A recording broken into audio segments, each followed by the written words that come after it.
आज 2022 का अंतिम दिन है। लोगों ने जश्न की तैयारियां की हैं। पुलिस ने भी खास इंतजाम किए हैं। हमारे साथ हैं एडीजी कानून व्यवस्था प्रशांत कुमार जी। सर, आज पूरे प्रदेश में हुल्लड़ हुड़दंगियों को रोकने के लिए क्या इंतजाम है? पुलिस विभाग के द्वारा ये अपील की गई है कि सभी चीज़ें सभ्य और शालीन तरीके से मनाया जाए। उसके लिए पर्याप्त सुरक्षा व्यवस्था की गई है। खासकर जो ट्रैफिक एडवाइजरी वगैरह आपने देखा होगा कि सभी महत्वपूर्ण शहरों में पहले से ही जारी कर दिए गए हैं। लेकिन इसकी आड़ में जो लोग हुड़दंग करते हैं या ऐसे ओकेजन्स का फ़ायदा उठाना चाहते हैं, उन पे हमारी सतर्क दृष्टि है। और हम लोगों ने ड्रंकन ड्राइविंग को रोकने के लिए या फिर महिलाओं और बालिकाओं के साथ कोई छेड़छाड़ न हो, इसके लिए, और इसके साथ साथ जो स्टंटबाजी होती है उसमें बहुत ही युवा बच्चों की के साथ दुर्घटना हो जाती है, कभी कभी उसमें जनहानि भी हो जाती है। इन सभी चीज़ों को रोकने के लिए निर्देश यहाँ से दिए गए हैं।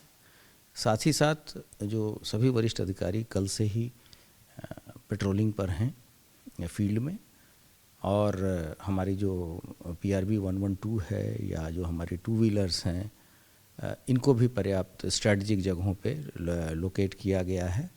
और ये भी प्रबंध कराए जा रहे हैं कि 1 जनवरी चूँकि संडे के दिन होगा, तो पिकनिक स्पॉट्स, मंदिरों और अन्य धार्मिक स्थलों पे भीड़भाड़ हो सकती है, तो वहाँ भी पर्याप्त व्यवस्था कराई जाए तथा सादे एवं वर्दी में महिला कंपोनेंट को लगाया जाए, जिससे कि किसी तरह की कोई अप्रिय घटना न हो। सर, शनिवार है आज रात और कल संडे होगा, पहला दिन साल का 2023 का। तो रात में कितनी देर तक जश्न मना सकेंगे? नहीं, वो तो सभी चीज़ों का समय, जिनको भी पार्टी इत्यादि करनी है उनका जिला प्रशासन से अनुमति लेनी है और उस समय तक ख़त्म करना है। इस दौरान कभी कभी ये भी देखा जाता है कि लोग DJ वगैरह बजाते हैं बहुत अत्यधिक वॉल्यूम पे। उसको भी रेगुलेट किया जाएगा कि समय, एक तो समय पे बंद हो जाए, और दूसरा कि उसका वॉल्यूम जो है, जो माननीय न्यायालय के निर्देश हैं उसके हिसाब से उस लिमिट में ही उसकी वॉल्यूम रहे। अगर कोई पकड़ा जाता है हुड़दंग करते हुए, रैश ड्राइविंग करते हुए, तो उसके खिलाफ क्या FIR की कार्रवाई होगी? अवश्य कुछ जो इस तरह के लोग हैं जो जानबूझ के अगर व्यवस्था बिगाड़ने की कोशिश करेंगे तो उनके विरुद्ध कठोर कार्रवाई की जाएगी। इसके साथ साथ अगर कोई ऐसे फर्स्ट ऑफेंडर इत्यादि हैं तो उनके साथ भी हम प्रॉपर तरीके से उसमें कार्रवाई करेंगे। यूपी पुलिस बड़े पैमाने पर भर्तियों की तैयारी कर रही है। 40,000 दरोगा भर्ती होने हैं। नहीं, 40,000 केवल सब इंस्पेक्टर की भर्ती नहीं है। विभिन्न रैंकों में हमारे यहाँ प्रति वर्ष लगभग 8 या 9 हज़ार के रिटायरमेंट होते हैं, और डायरेक्ट भर्ती कांस्टेबल, सब इंस्पेक्टर और डिप्टी SP स्तर पे होती हैं। तो जो हमारा बल्क है वो कांस्टेबल है और उसके बाद से सब इंस्पेक्टर है।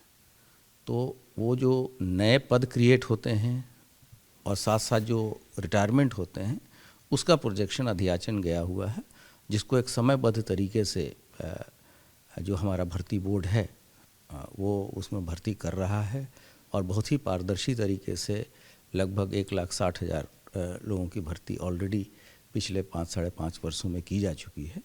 और ये पूरा प्रयास है विभाग का कि सभी भर्तियाँ साफ़ सुथरे ढंग से हो, ताकि जो जेन्युइन लोग हों, मेरिटोरियस लोग हों, उनको विभाग में आने का और पब्लिक सेवा करने का मौका मिले।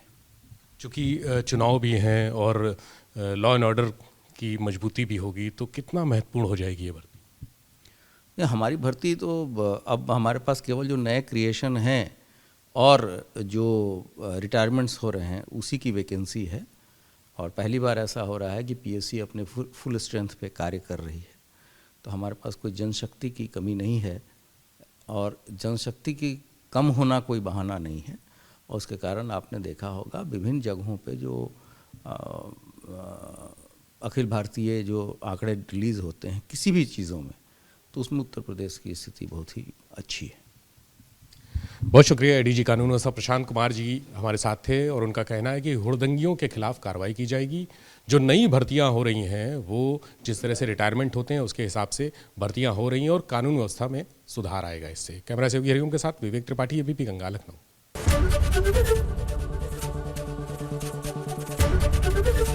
एबीपी गंगा, खबर आपकी, जुबान आपकी।